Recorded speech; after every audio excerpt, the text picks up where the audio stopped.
রায়গঞ্জ পুরসভার প্রয়াত প্রাক্তন চেয়ারম্যান ও বিশিষ্ট রাজনীতিবিদ দীনদয়াল কল্যাণীর স্মরণে দীর্ঘদিন ধরেই দুস্থ সাধারণ মানুষদের মধ্যে খাদ্য সামগ্রী বিতরণ করে আসছেন পরিবারের সদস্যরা।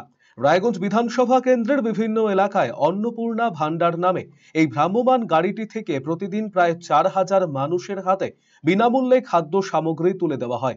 বুধবার এই মানবিক কর্মসূচি 1100 দিনে পা রাখল। এই উপলক্ষে এদিন রায়গঞ্জ স্টেডিয়ামে একটি বিশেষ কর্মসূচির আয়োজন করা হয়। এখান থেকেই সাধারণ মানুষদের হাতে খাদ্য সামগ্রী তুলে দেন উপস্থিত বিশিষ্টজনেরা। সাধারণ মানুষের স্বার্থেই কর্মসূচি চালিয়ে যাওয়া হবে বলে জানিয়েছেন রায়গঞ্জের বিধায়ক কৃষ্ণ কল্যাণী।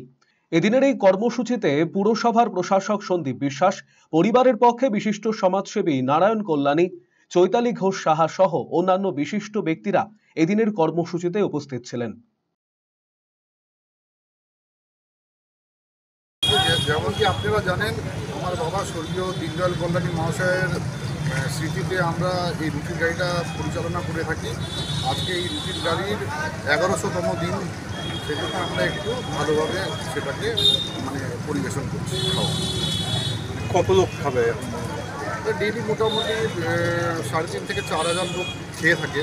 হ্যাঁ, 3,500 থেকে 4,000 রুটি তৈরি হয়ে থাকে এবং যতখানি সম্ভব আছে, যত ম্যাক্সিমাম লোকরা খেতে পারেন সেদিকে আমাদের লক্ষ্য থাকবে। আজকে যেহেতু একটা বিশেষ দিন, তো আমরা মোটামুটি 5,000 লক্ষ্য রেখেছি যে 5,000 রুটি আমরা আজকে তৈরি করি।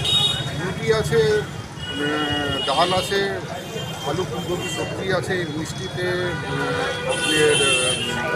পায়েস আছে, অ্যান্ড ফ্রাইড রাইস আছে। খুবই আমরা গর্বিত, কারণ দিনুদার সঙ্গে আমরা রাজনীতি করেছি, একসঙ্গে এক পরিবারের মতন থেকেছি।